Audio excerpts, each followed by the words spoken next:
I want to talk about these 48 laws of power because this is absolutely fascinating.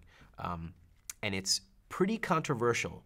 Some of these laws are, one of them is have other people do your work and then take credit for it. And I'm reading this, and okay, let's talk about it. And I'm like, this is unbelievable because it's very politically incorrect in this world of transparency and authenticity. But in interviews where a lot of other people have noted this, you basically said, look, you can choose to ignore it, but it's happening every single day.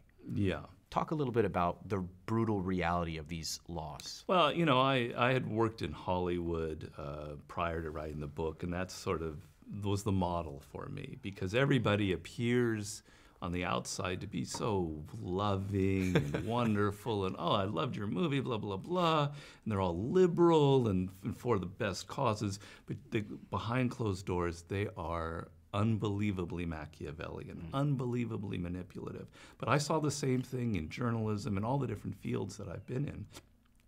And nobody talks about it. It's like this little secret. We talk about nobody has any secrets anymore about their sex lives or anything, but when it comes to power, everybody wants to play like they're Gandhi, and they're not Gandhi, okay? We all have a side where we want power. We're constantly shifting. We might even be manipulating. That particular law, do you think that a president writes his own speeches? Do you think a newscaster has done all his own research and, Jon Stewart, whom we all love, do you think he wrote everything that he says? No, he doesn't. He's got a team of 50 people out there, or how many writers, writing his material. That's what comedians do. They have people writing their material.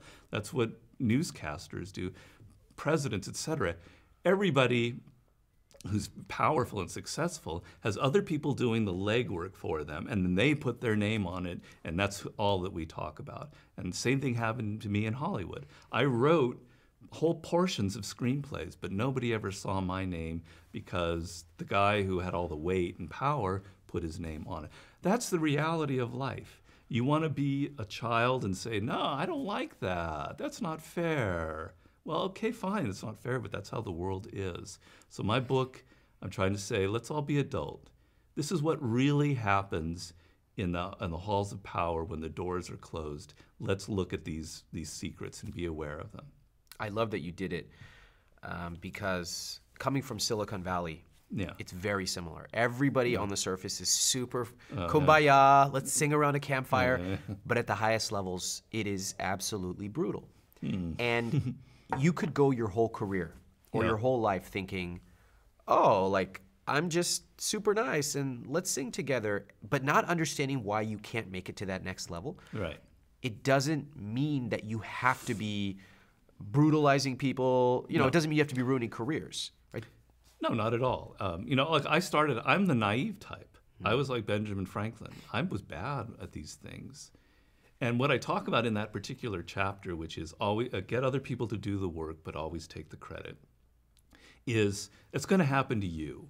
It happened to me, it's going to happen to you. How do you handle that? It wasn't written from the perspective of go out and get other people to do it. It was written from the side of the naive person, which was what I was. You have to learn not to get angry, not to stamp your feet and protest and then walk away, etc. You have to learn that that's part of life, and you're going to have to get the best out of the situation. So if someone is doing that the first time where you do the work and they put their name on it, you accept it because that's the reality. They do it a second time, all right, now you've got to have a little different strategy. The third time, maybe you say no, because now you've got a little more power and leverage. They're depending on you for the great work you're doing, and you can say, no, give me some credit. Okay, play the game strategically instead of emotionally. That's what it's about. Yes.